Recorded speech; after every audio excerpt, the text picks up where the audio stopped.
Until they kick us out. Until they kick us out. Very busy, very good though. I'm working very hard at the moment. Had loads and loads of gigs all over the course of the summer, from Ibiza to Mallorca to Cavos to 14 festivals across the course of the summer. So yeah, very, very busy.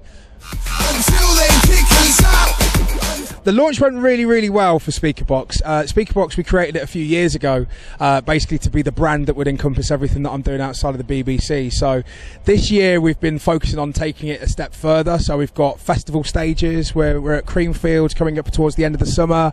We were at Beach Break Live. We were at Snow Bombing. We were at Wireless. So yeah, no, Speakerbox is looking to take very good shape over the course of the next couple of years. So keep an eye out for it. Until they kick us out. So basically, I was putting on events in my hometown of Nottingham, and I invited one extra to come and do a broadcast from one of the events. They saw me DJing there, and they asked if I'd done radio before. I'd done quite a lot of pirate radio at that point, so I went and tried out for a radio show, and they offered it to me at the spot, and I've literally been there ever since. They've not been able to get rid of me like a bad smell. Until they kick us out. I think anyone that grew up in the 80s and the 90s as I did, their idol was Michael Jackson. Absolutely love Michael Jackson. I don't believe a word that they said about him. I just love the music. The music was absolutely amazing. And, you know, for me, growing up in the era that I did, you know, when you look at the charts in the 90s, it was a dance record, then a reggae record, then Oasis, then a rock record, then a random novelty Mr. Blobby style record. I think it just makes everyone of my generation as eclectic as possible and just loving music. I absolutely love everything. Until they kick us out. Acting is something that I did as a kid. I mean, it's something that I don't think I'll ever do again, unless you know, Guy Ritchie comes knocking on my door and asks me to be in a film, or, you know, Danny Boyle gives me a ring. But, you know, it's something that I did as a kid. I got involved with something called the Junior Television Workshop when I was 7, and really, really enjoyed being part of that and doing that. And kind of when I was a teenager and everybody else was doing their A-levels and buggering off to university, I went and did a daytime ITV soap, which was an amazing experience. Until they kick us out. I think I would have to be a part-time superhero. Only part-time because, you know, it's a bit draining. But in terms of being a superhero, you know, that's really the only other job that is better than my job right now.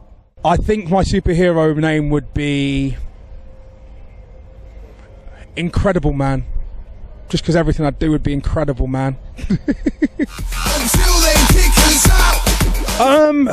There's been too many highlights. A recent highlight definitely was kind of seeing my first Speakerbox stage come to life over at Snow Bombing. I love Snow Bombing. I've been there numerous occasions, but actually being part of the team that put on a particular party there, you know, it felt amazing for me to be part of that.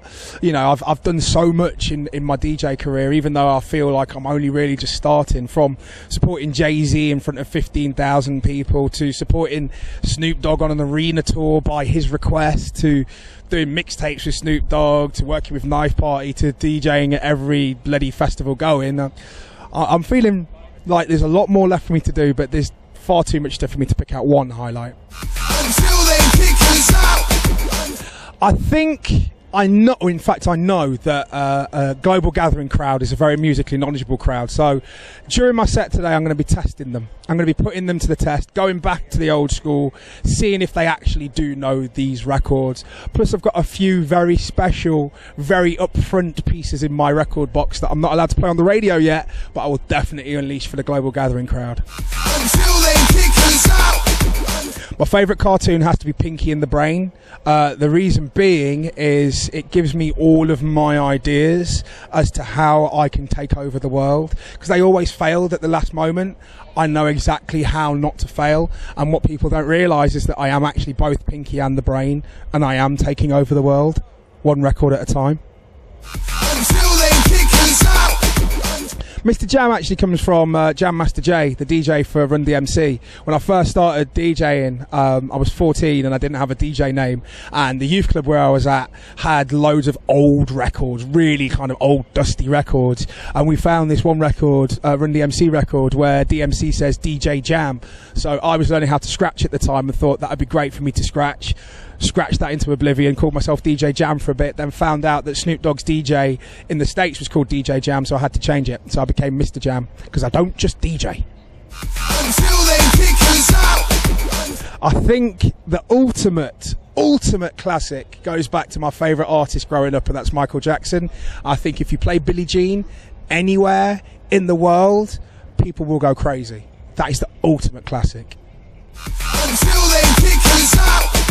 The easiest way to keep in the loop with all things Mr. Jam is to check out MistaJam.com, or follow me on Twitter, which is at MistaJam, or check me out on Facebook, which is facebook.com/MrJam. How you doing on Mr. Jam? We're here at Global Gathering 2012, and if you love clubbing, the only place you need to be able to experience anything club related is Cluboverload.com. I said so. Until they kick us out. Until they kick us out. People move your feet. Until they kick us out.